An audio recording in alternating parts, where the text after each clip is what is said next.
Welcome to the Coffin Table Podcast, where we breathe new life into films thought dead and buried. I'm fresh-eyed film fan Anita Dirtnap.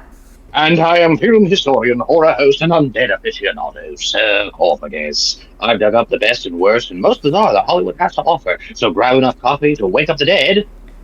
This is the Coffin Table Podcast.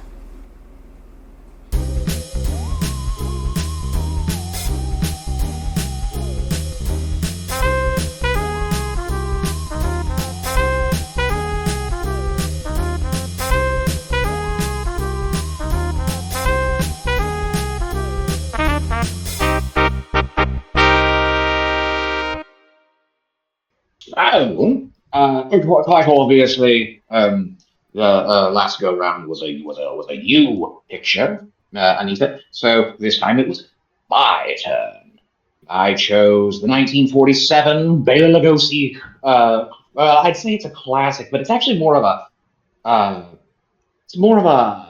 unrecognized gem. But this was Scared to Death, which is only one of two films that Bela Lugosi ever made in color. What do you think of it? You use the word gem. I prefer to call it something else. I mean, even diamonds were coal once. This is definitely a unique film, even by my own standards. I will not even remotely deny that this was a bit of a stinker. It's a film that I enjoy watching, not because the film itself is good, but because of the ineptitude attached to it that makes me enjoy it every time I watch it. The entire time, it's just a roller coaster of confusing scenes mashed together and horrible editing of the transitions. Theremin.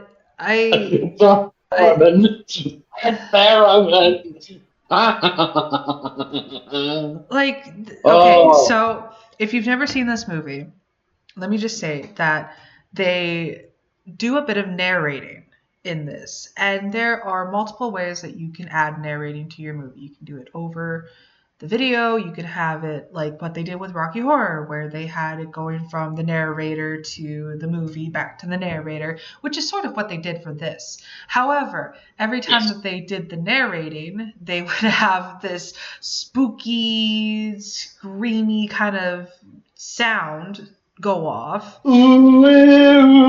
It's like infinitely more high pitched. Like I said, it's a theremin. Yeah. And then they would do one sentence of maybe 5 words, and then they would do the sound again, and it would go back to the movie. Never in my life have I seen such. Okay, it is a 1947 movie, so obviously this is not top of the line. This is them trying to figure out how to do this shit. But Jesus. Yeah. Now, this is obviously a low-budget film, but it actually had a decent budget. I mean that as in, it was about $135,000 to make.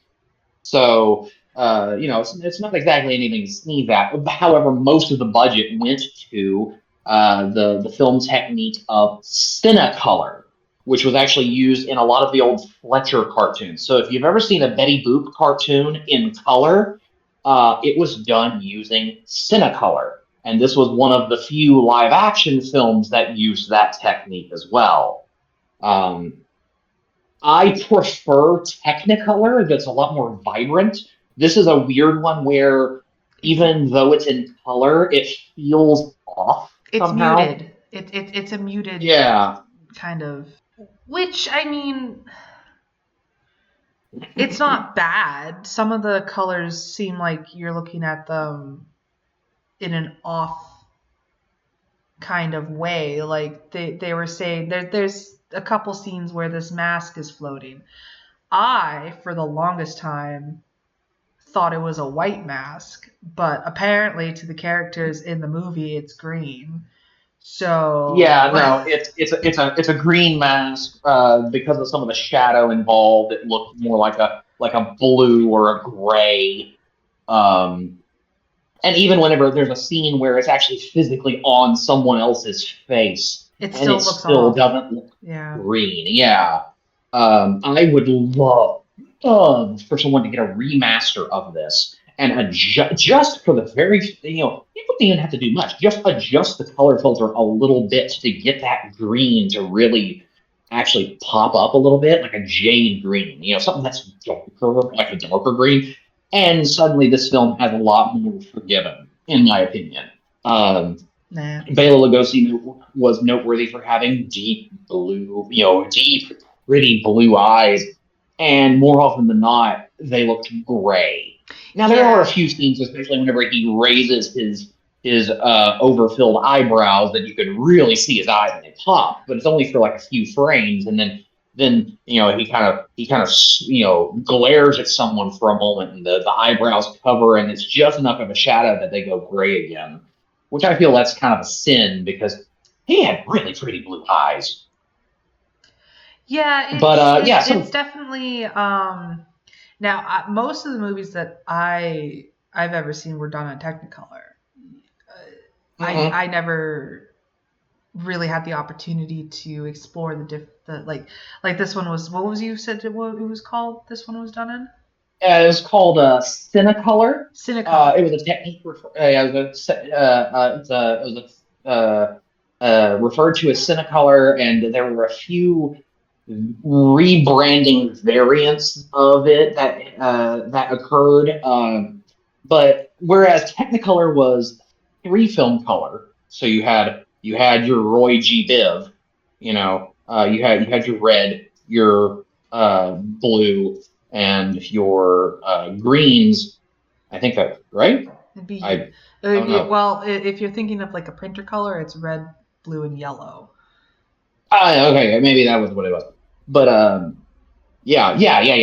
Yes, red, blue, and yellow. What it is that they filmed it, and these 3 color strips would actually come over would be wound into the film, so it would actually film in color, and anything outside of the spectrum wouldn't get picked up. Well, with Cinecolor, it was an earlier version of it. It was like a prototype version of it, and it was actually 2-tone color, which might explain some of the muted tones. And see, Like I never knew that Cinecolor was a thing. mm-hmm. I like I said, like I grew up on Technicolor, and um, the fact that there was this whole other option that I was never introduced to is mind-boggling to me. Yeah, no, it originally started. Oh gosh, it's actually a silent era filming technique, and I mean early silent era. Well, relatively speaking, like whenever things were making the transition from silent to sound, you also had this transition between black and white and color, and Cinecolor was one of the pioneers in this. Um, and obviously, we'll talk silent film at a much later date. That has its own share of technical problems, but whenever you combine the two, you try to marry the two, it comes off as very uncanny. So a lot of sci-fi and horror-related films of the classical era do look really bizarre with this Cinecolor. But the last time it was used was roughly 50 or 55-ish. And Okay, so it didn't have a long run then. no, not especially, because Technicolor was the superior product. Um, now, also, admittedly, also in that same mold, that same era, you started getting a lot more experimental. We started getting widescreen films. We started getting Cinerama, or we started getting the first one that pops up in my head is the Ray Harryhausen Seventh Voyage of Sinbad, which was filmed in Dynamation, and that's how they announced it. And in fact, it was how the 90% of the trailer for the film was in new Dynamation, which, was just a glorified widescreen attempt with mixing the Technicolor in there. But yeah, it did a thing. There are a few other films, like I said, there are a few other films live action films that use Cinecolor. Most noteworthy, Abbott and Costello Meet Captain Kidd, which obviously was an Abbott and Costello film, and is a pseudo sequel to the action adventure film Captain Kidd. Except they, even though they killed him in the first movie, he's still alive. So yeah, they kind of just threw canon out the window, which was what they did with a lot of the Abbott and Costello films. But that's the other one that springs to mind. So anytime I think of Cinecolor, I think of Betty Boop cartoons. I think of this film, and then I think of even Costello and Captain Kidd. Those are the three. The Holy Trinity. Everything else just comes in as Technicolor to me. Yeah. Interesting. Yeah. But this film in particular, Scared to Death, actually originally was called An Accent in Horror. And the hilarity behind that was that it was it dealt with post-war France and a little bit of Germany, and now they're in the States, they're in the U.S., and a lot of the characters actually have accents because they are foreign.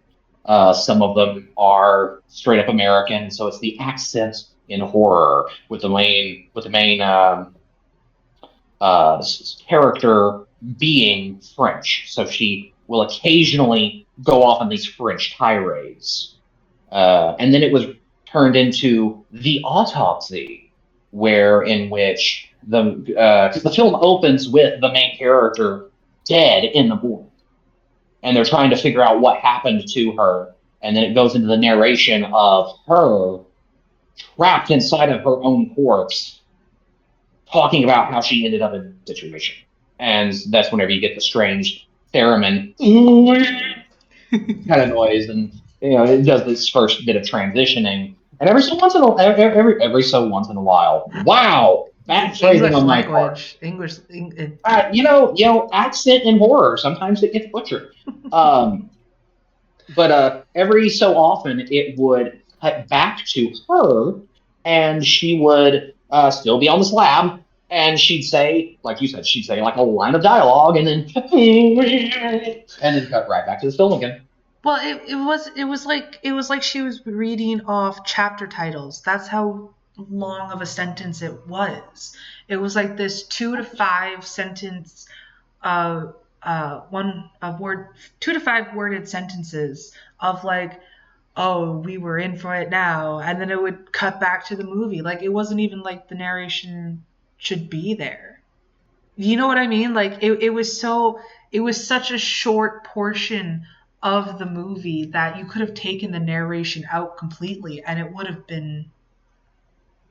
played without that abysmal editing. But I also feel like it wouldn't have taken away anything. It's almost like it was added in as an afterthought. Yeah, and it kind of. I unfortunately I kind of feel the same way. I feel like this would have been a great idea for one of those shorts in those horror anthology films like Amicus or Vault of Horror, or maybe one of the Hammer portmanteau style things. Like, if you could shorten this film down to maybe 30 or 45 minutes, this would have been a great movie to have as one of those little shorts in between all the different movies, Yeah. So there's that. Now, did you have a favorite character, little Miss Anita? Did you have a favorite person that you were like, okay, I like this person? Was there anybody in mind that kind of stuck out? Several, but not for the reasons that you would think.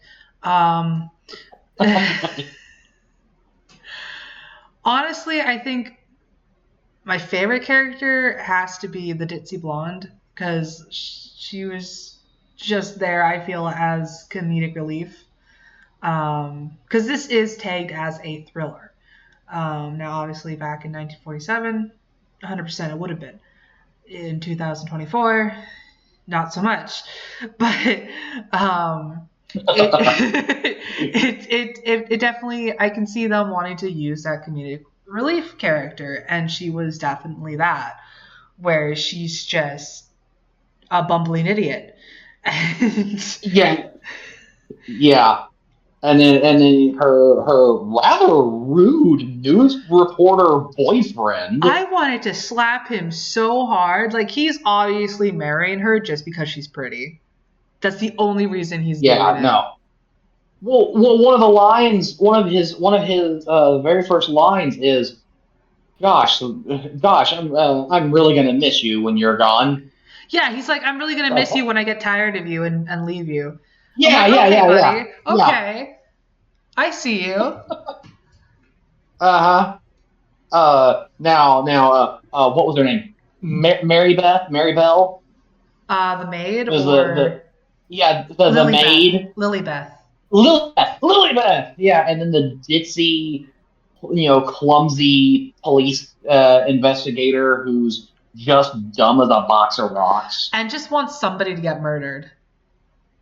Yeah, and he goes, even if I just told her I wanted somebody to die. I didn't think she'd take it so personal, you know. Yeah, no, the entire shtick about this cop is that he's trying to get back into the good graces of his department because he let a murderer escape, basically. Yeah, And let a murderer escape and shot a mannequin. yep.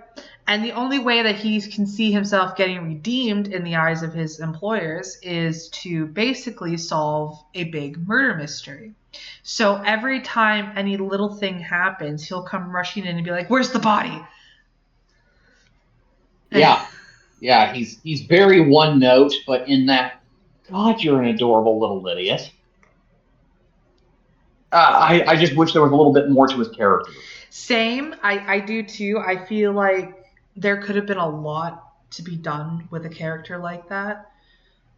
Mm-hmm. Now, obviously, I can understand the appeal of a private hire officer who is so incompetent at his job. It's hilarious.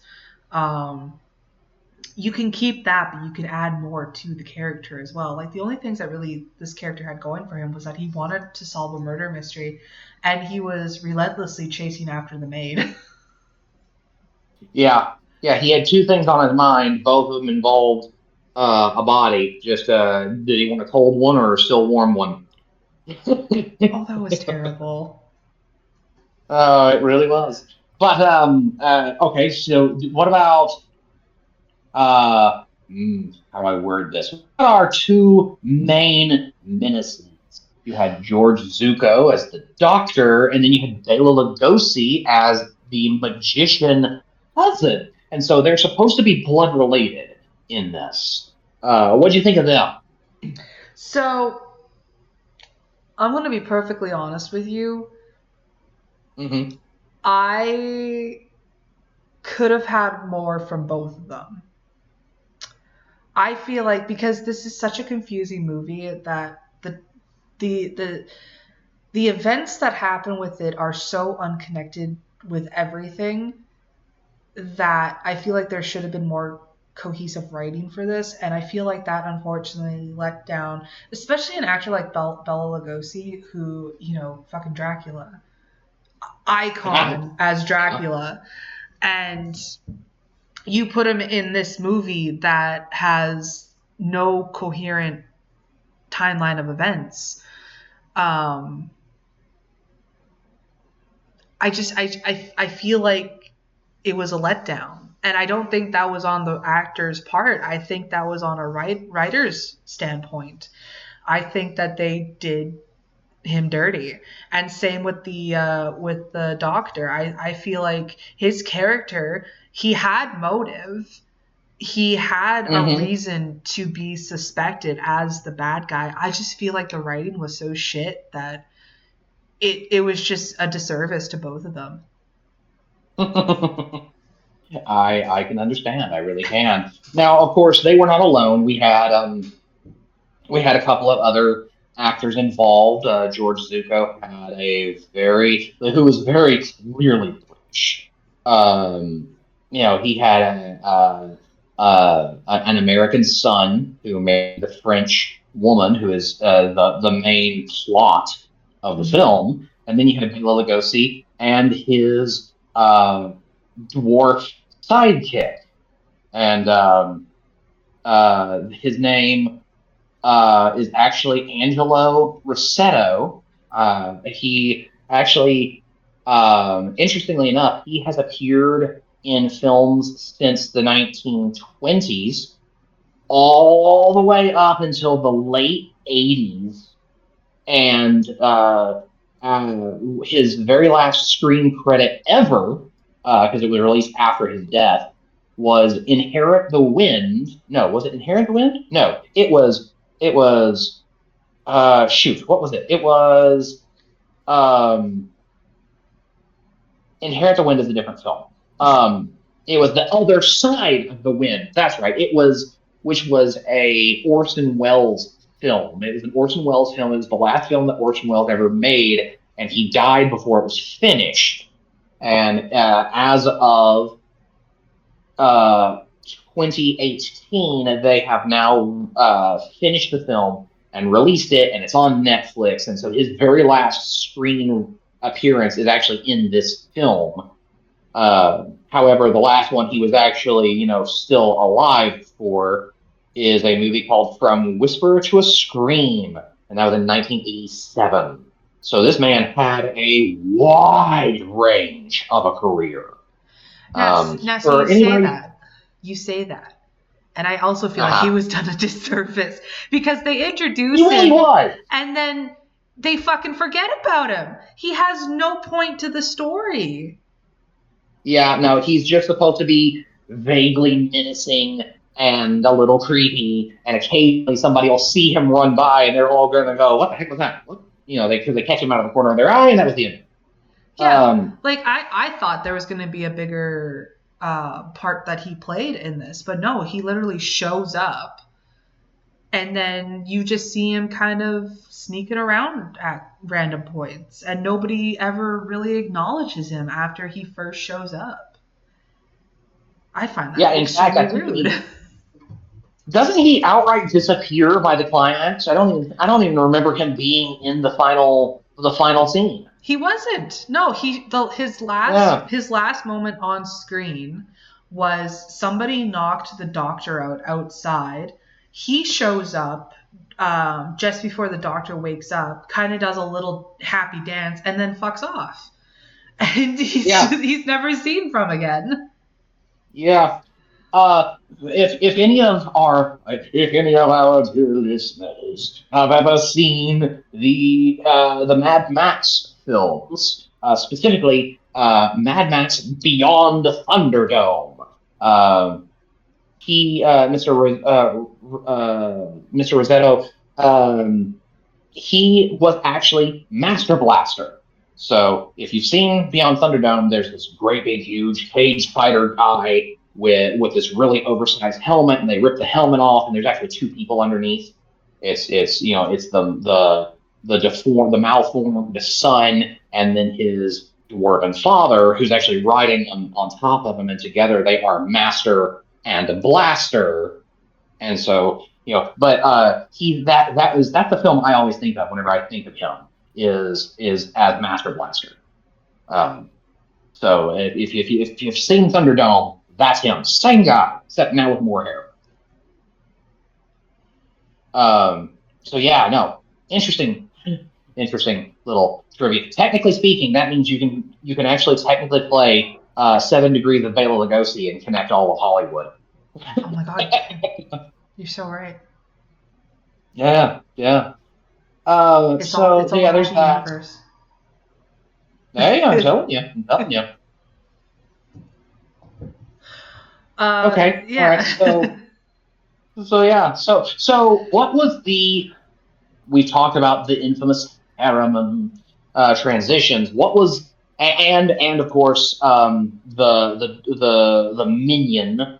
He has a name, and I cannot remember what his name is. I think it is. It's Indigo. It's Indigo. Indigo. Yeah. Yeah. So we talked about the weird theremin transitions, and we talked about Indigo. We talked about Bela and Zuko. Was there any redeeming quality to this film that you just go, you know what, this is actually a really good. I like that as a film, not in terms of the so bad it's terrible, but like, was there any sort of plot hook that you really enjoyed?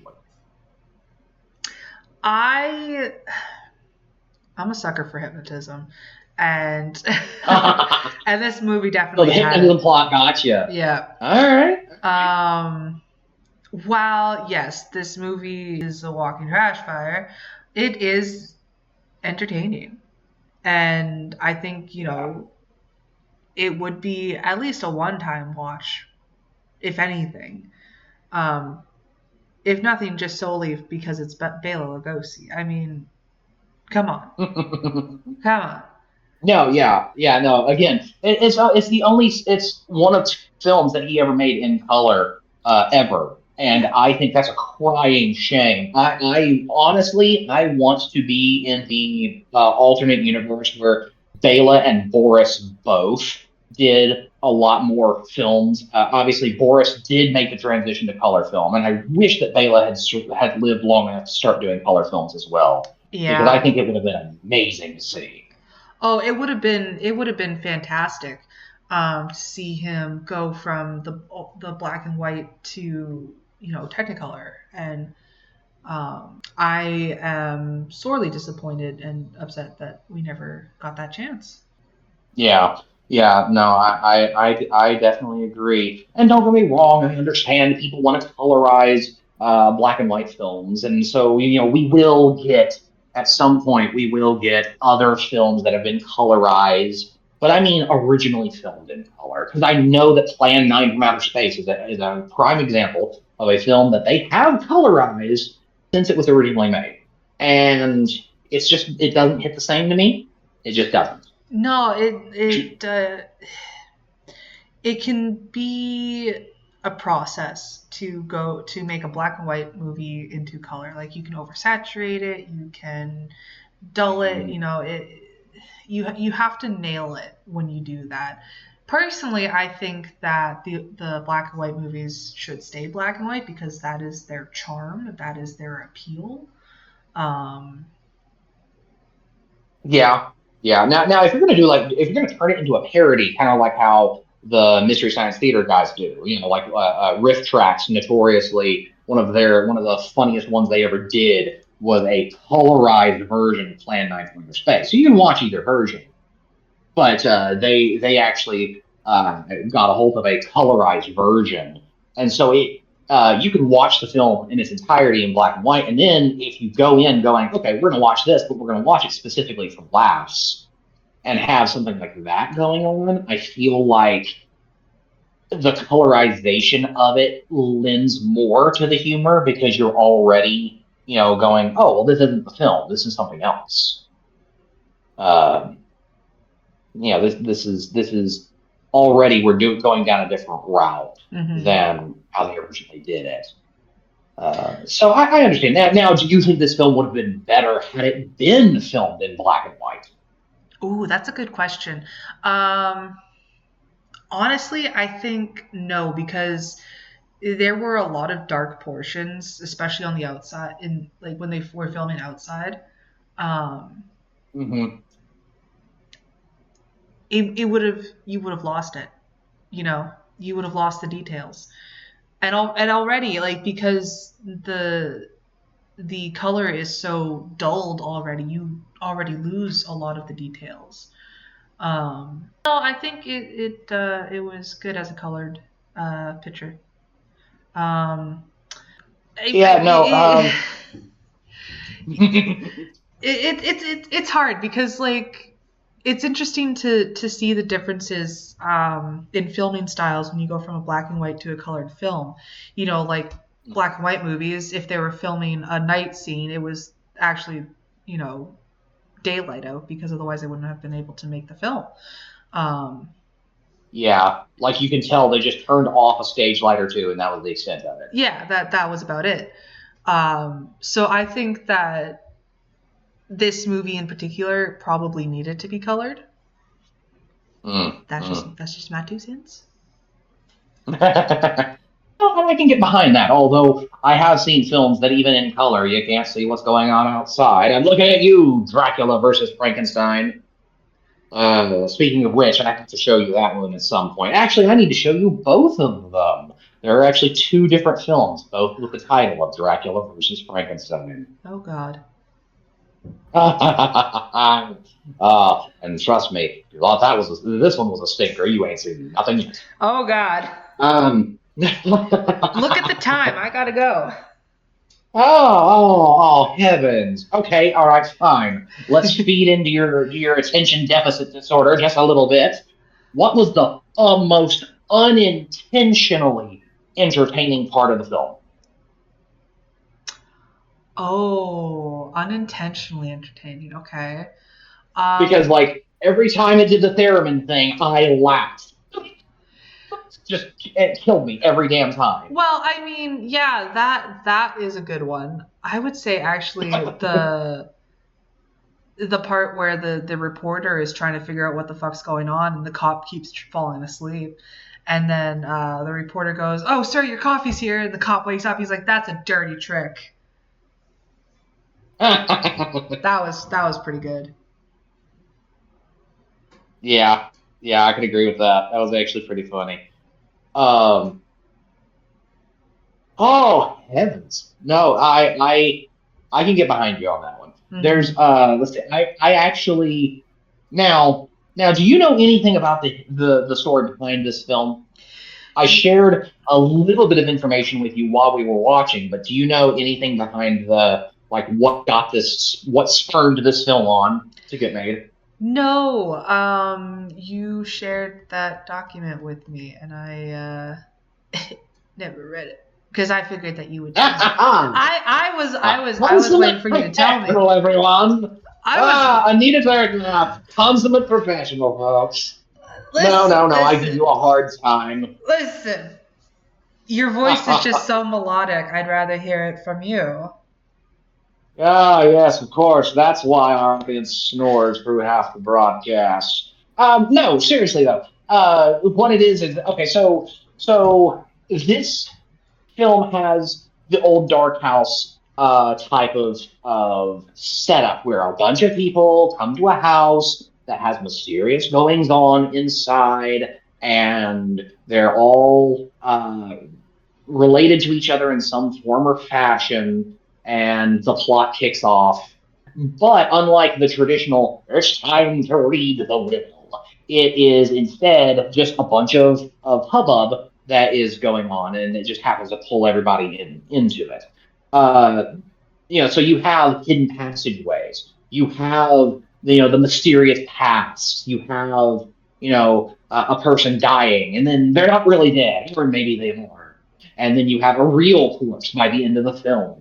It follows a lot of those old dark house tropes. It just does it with more of a thriller edge than an outright horror edge, if that makes any sense. Which, by the way, once you're done with this rant, I want to talk about the story plots. Just as a side. You know what? Go ahead. Go ahead. Go ahead and talk to me about it, and then I'll give you the juicy deets on. That's what the new kids say, right? The juicy deets? No. Tails, deets? Oh, okay. Okay, so the plot of this story is that this woman has mysteriously died. And yes. We're taken through her last days of... She's married to this rich guy who wants a divorce, wants to get rid of her, but she refuses to give him a divorce for some fucking reason, which is never really explained. She just says that she just will not give him a divorce. The guy's dad is trying to convince her to give him a divorce. And then Bela Lugosi shows up, and he's like, I'm going to stay here for a couple of nights. Don't mind me. And suddenly these things... Oh, hi, cousin. Oh, hi, cousin. Yeah. I'm here now. Bye. And he fucks off. And it's just one thing after another in the beginning there.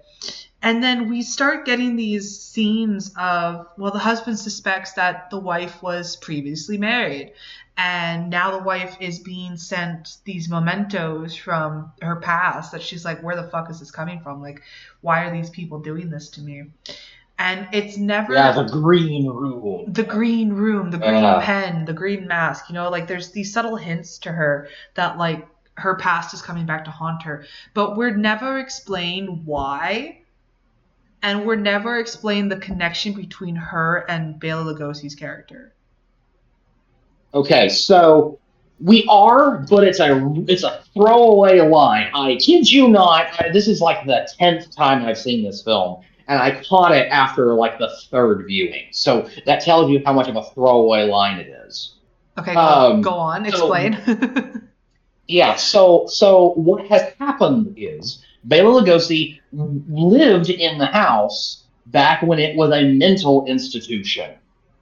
And they put in all these trap doors and hidden passages so the staff could move from room to room without the patients, without alarming the patients. Or at least that's the excuse. So that's why we have all the hidden passages, which is a weird idea, but okay. Gives me very H.H. Holmes vibes, especially with George Zuko at the helm. But then you have the green room and all this other mess. And what happened was that Bela took off in the middle of the night. He was apparently a patient, and he just vanished into the middle of the night and moved to Europe and began playing theater gigs and all this other stuff as a magician during the occupation of whenever Germany had conquered France. This is where our lead actress comes in, who is a terrible human being, but Laura Van A, I believe. But that's her character's name, and she was a dancer in the green room, and Bela Lugosi has actually been there, but he's very hush hush about it. And we find out that she was a spy for the Nazis, and that she sold out the Allies who were trying to lead a rebellion against the Axis forces. She sold everybody out and took off, and she met this American soldier. And really quick went, yes, take me away, and married him, fled to the States to avoid getting, basically being punished for betraying everybody. And her dance partner, who, because the two of them wore these green masks in the green room, her dance partner tracked her down to the States and is trying to scare her into confessing what happened, and has gotten Bela Lugosi involved to try and force it out of her through either genuine fear or hypnotism or whatever, to try and get her to confess. And finally she can't handle it anymore, and she just drops dead. She is quite literally scared to death. Was I asleep? So that is actually what's going on. Was I asleep during all that? That's like half a movie's worth of information that apparently was just a throwaway line. Yeah, no, it's a throwaway line of something to the effect of she ratted us out to the Germans, and I spent this entire time trying to track her down. Then they say something else, and Lugosi goes, yes, and as soon as I found out where she was, I came all. Wow. And okay. so, yeah. it's really quick animation. And so that's actually what's going on. That's the plot. And I'm sorry that spoiled things for everyone, but I have to spoil this one, or else you will just not know. Well, and see, that's the thing too. It's like this entire movie was so fast acting, and they were throwing literally everything they had at it, um, story Mm-hmm. mechanic wise. That these tidbits are apparently easily missed. I understand. I understand. So, uh, well, okay, all right. So the story behind the story behind the film is a 1934 uh, criminal trial in which this woman, this doctor, she was, I do not believe, if I remember the story correctly, I do not believe she was actually accredited, but she had a practice that was in her own home. And she called her family to come to the home, and they come and they try to figure out what's going on, like why she called in a panic. And her daughter is dead in one of the surgical rooms, and apparently had committed suicide, which I know is kind of touchy to say on the interwebs, but it's true. That's apparently what had happened. And then the cops got called, and the cops were extremely confused as to what happened. And this led on to a court case that lasted from November all the way until March, and they basically uh, the something that the cops were freaked out by was the fact that this doctor's office, which was her home, was full of hidden passages and trap doors and all these other things where she could move wherever she wanted to into the house, all throughout the house, and never actually have to enter a single hallway if she so chose. And they described it as very macabre, and it was very odd. Like, they were talking about how it was an eerie place, and it was huge and rambling, and there were sliding panels and so many floors and areas that you could find just going from one spot to the other that they actually lost count at one point. Uh, and uh, this doctor was put on trial for homicide because they could not figure out how her own daughter ended up on this surgical in this on the surgical bed with a pistol with no fingerprints on it, uh, and why, if it really was an emergency, why did she not call the police first? Instead, she called family first.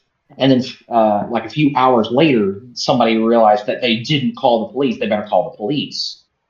And so this entire ordeal came about from there. There was chloroform. There was a suicide note. The police described it as a passionately termed love note, dated just the night before. It was, and so they wound up, trying to figure out what was going on, and they said that the doctor herself, was of feeble health, um, and so it was very odd that they don't believe she could have done it, but also the facts weren't lining up and all this other mess. And they ultimately decided that the jurors uh, decided basically that they knew she was guilty, but they felt sorry for her about what had happened because there was some new evidence that occurred, um, and she wound up. The doctor herself wound up dropping dead of a heart attack before they could actually give final verdicts. And that happened in 33, and then apparently someone decided to wait a little bit.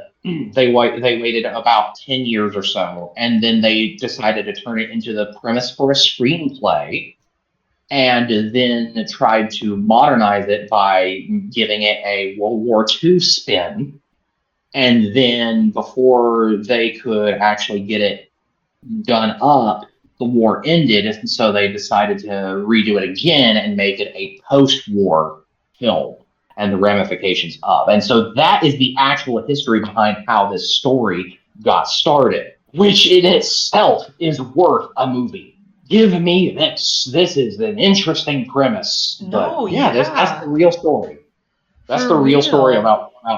Like I could definitely see that being a modern day thriller. Yeah. Like Yeah. that is an It'd be exciting great. premise. Well, what was the young woman who believed that she had an autoimmune disease and it was because her mother was feeding her poison? It was Oh, some. It gives me those vibes. You know which yeah. one I'm talking about, I know which right? one you're talking about. It's a movie called Run or something like that. Where Yeah, and she's in a it's based on true wheelchair. events. Yeah, she's in a wheelchair, Yeah, and yeah, I know they which one wind you're up, talking and about. Patricia Arquette plays the mother, and they wind up killing her by the end of it, and Hmm. she's on trial for the murder, but everybody feels sorry for her because they realize just how abused she was, that kind of thing. Yes, but that's kind of the vibe that the true story kind of gives me. No, it The really true story kind of does. gives me that. But yeah. So there you go. There's the true story behind the Scared to Death. Which And I think is fascinating that, even back in the 1940s, they were doing movies on. oh yeah, no, of course. Well, that's actually been a thing forever. Hmm. It's not unique to we in the states. There's been several films made throughout the years. Actually, you know what? I can officially say centuries. Yeah, we're going into number two now. Yeah, we So are. yeah, well, I'm getting older. Um, but throughout the centuries now, we have always made films based on or inspired by true events in some form or fashion. There's always a kernel, a truth to a lot of these stories, and it just depends on how far down the rabbit hole they go that turns it from nonfiction to fiction. Although I could so totally see Bela Lugosi being this woman's relative somehow.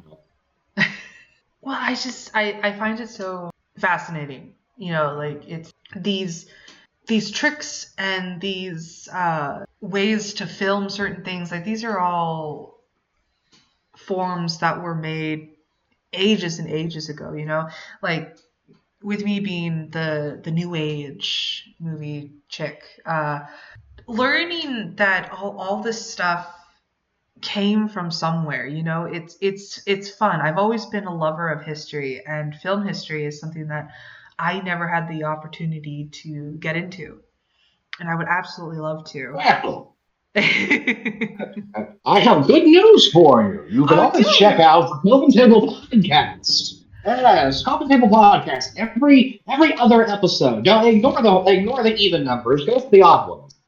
Go for the odd ones. Hey. Yeah. For legal purposes, that was a joke. Listen to every episode, folks. But yeah, no. It's well, and that's also why you invited me to come on in the first place, is because I actually know a lot of the history behind these things. Hmm. And granted, I'm going to be completely honest. Some of it requires a refresher, but that's also why we praise the great God Google. Um, it helps refresh some of the cobwebs because let's face it, my dear Anita, there are plenty of cobwebs up in Sir Cophagus's noggin. I figured it was all And just it's simply cobwebs up there. because, uh, yeah, no, the snake has been dead for years. Um, but that's some of the stuff that's really always kind of appealed to me is some of the older age stuff.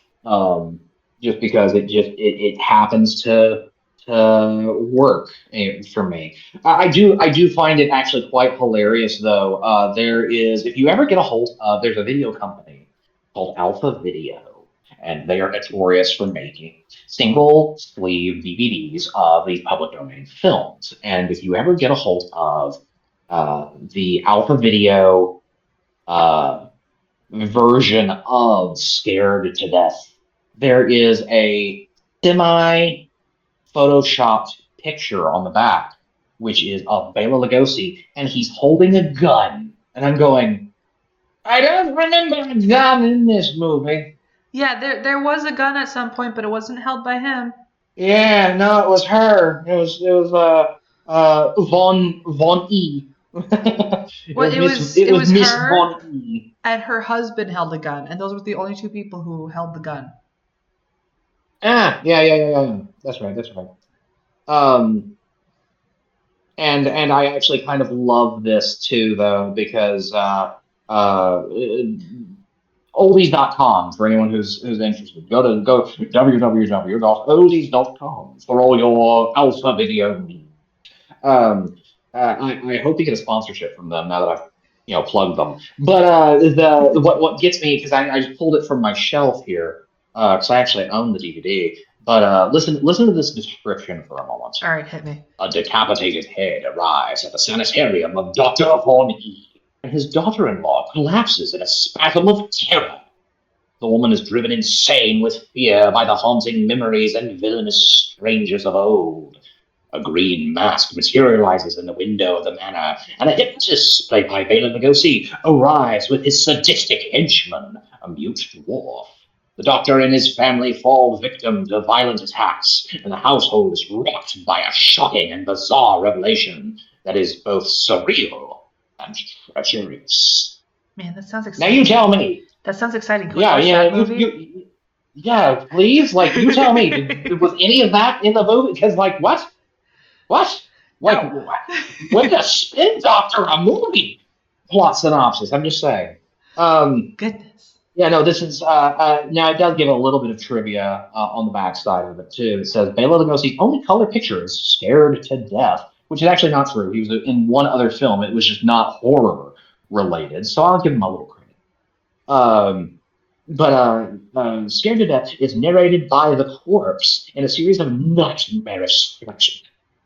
The chilling sterility of the city morgue provides the puzzle-like contrast to the dramatic confrontations that lead up to her death by fright. This Screen Guild production also featured horror mainstay George Zucco as the Doctor and Angelo Rossetto as Lugosi's fiendish assistant. And so they really are hammering it in that, hey, no, Lugosi's the killer. Hey, Lugosi's the killer. And I think that's kind of what they were trying to do, is really paint him as the villain.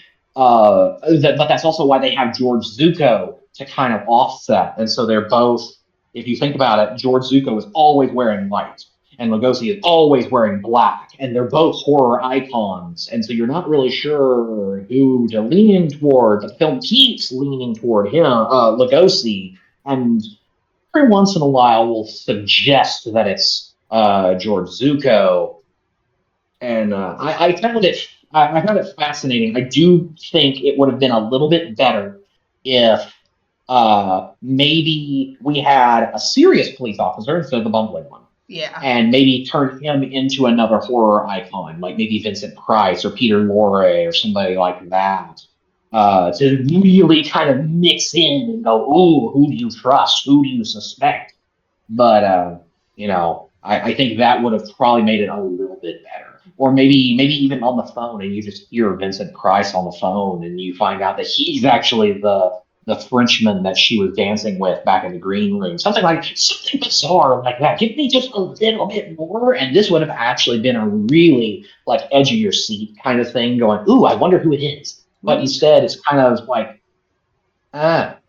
We need more of that. Instead of a romantic triangle, we need a murder triangle. Oh, well, if that's the case, I have a few movies for you in that regard. Oh, Lord. In fact, yeah, no. I'm going to recommend another old Dark House movie to you. It's called The Bat, and there's a silent film version.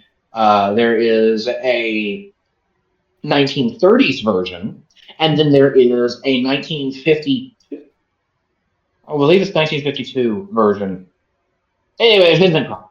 So you have a silent film version, which is almost a straight up stage play. Like it looks like they just filmed the stage in a couple of scenes, but it's a murder mystery, and they give you all these different suspects, and you're trying to figure out who it is, and then you find out, oh no, there might be more than one killer, and really good on that. And then you have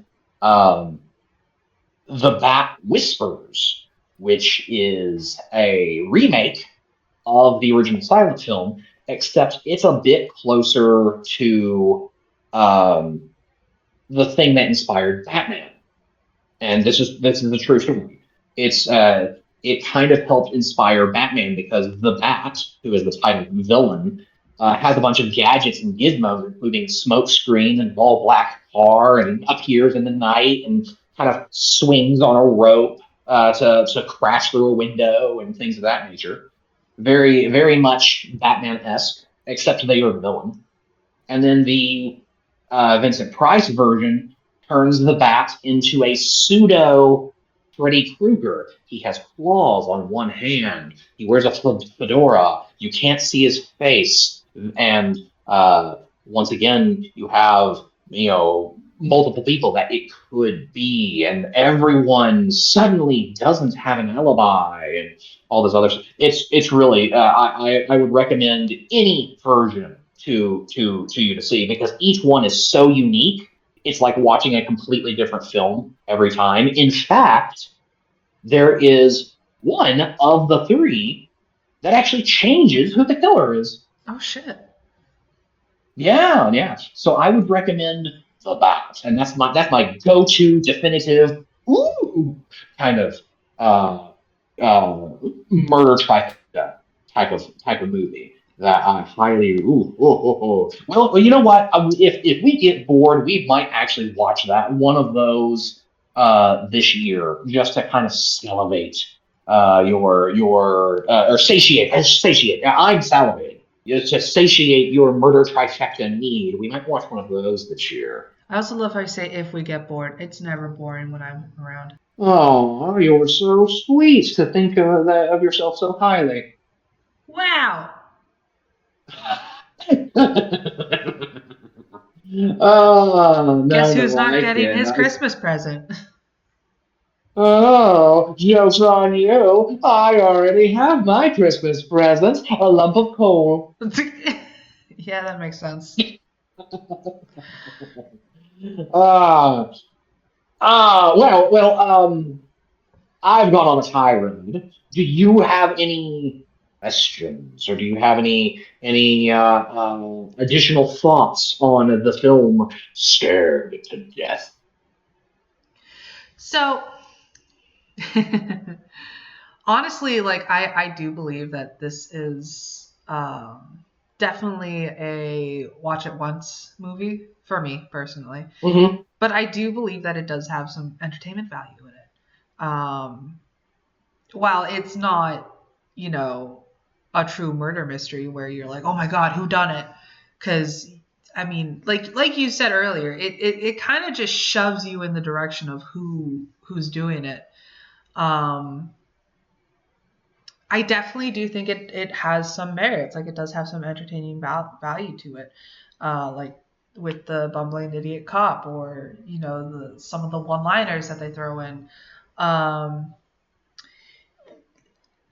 The only thing that I think I would change about it, really, is the fact that throughout the movie, you know, the whole point is that there is this floating mask outside the window.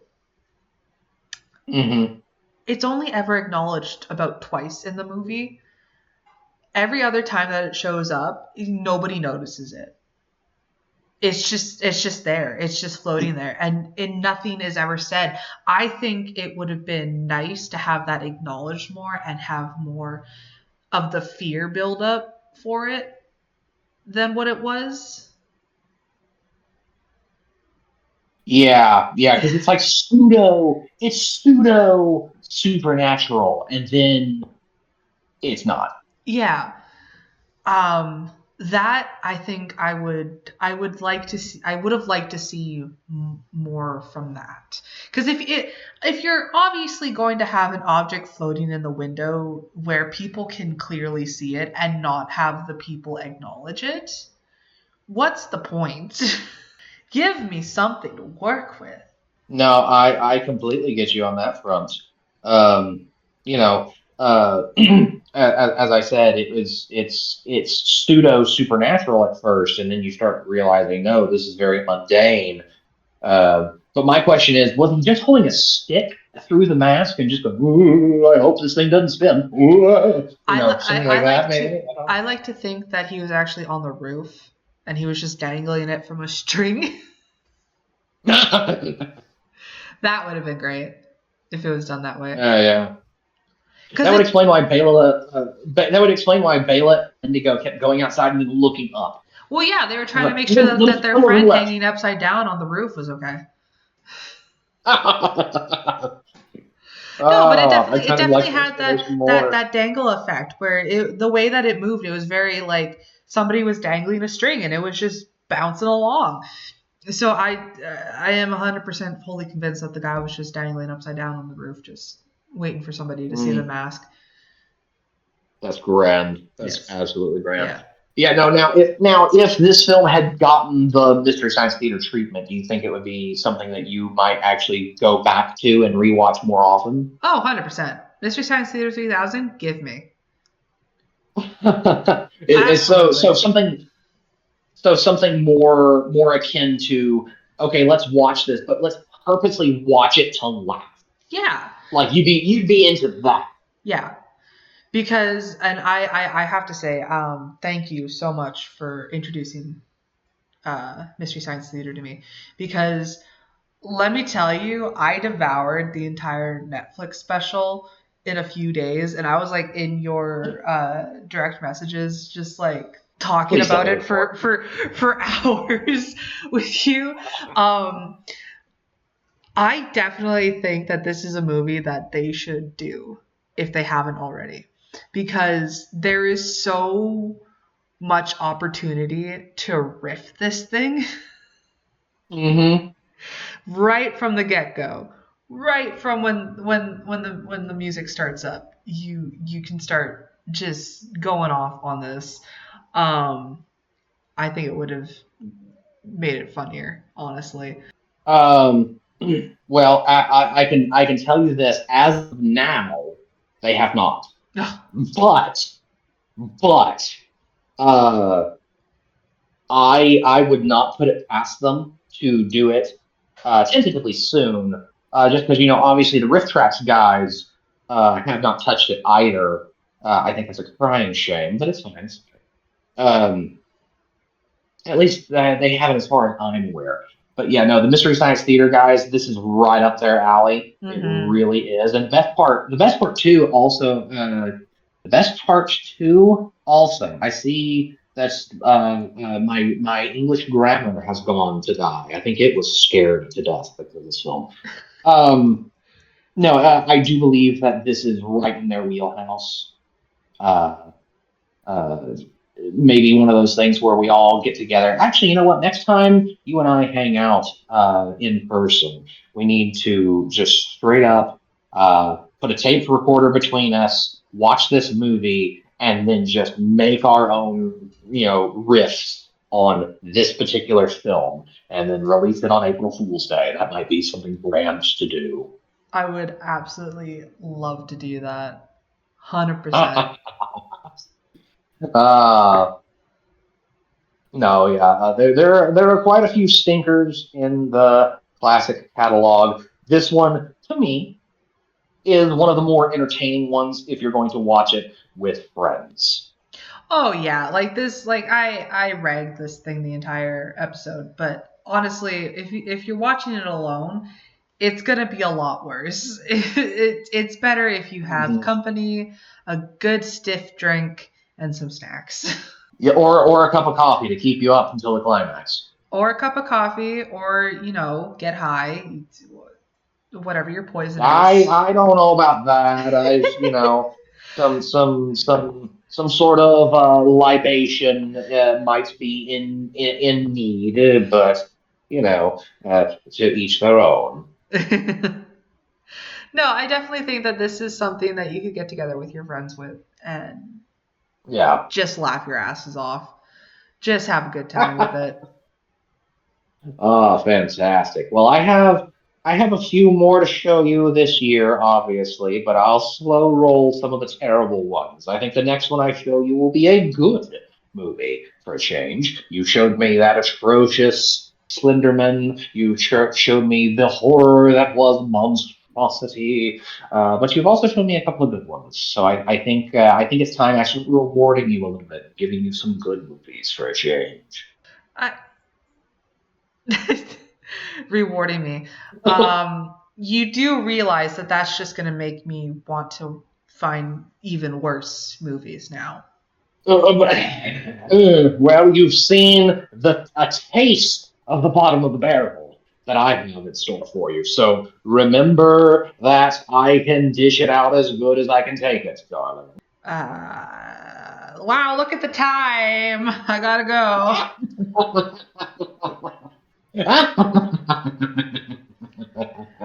Shit. Me and my Oh big mouth.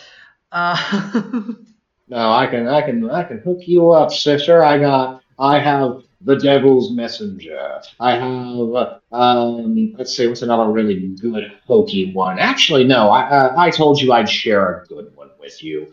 I might do. I really want to do one of the Universal movies.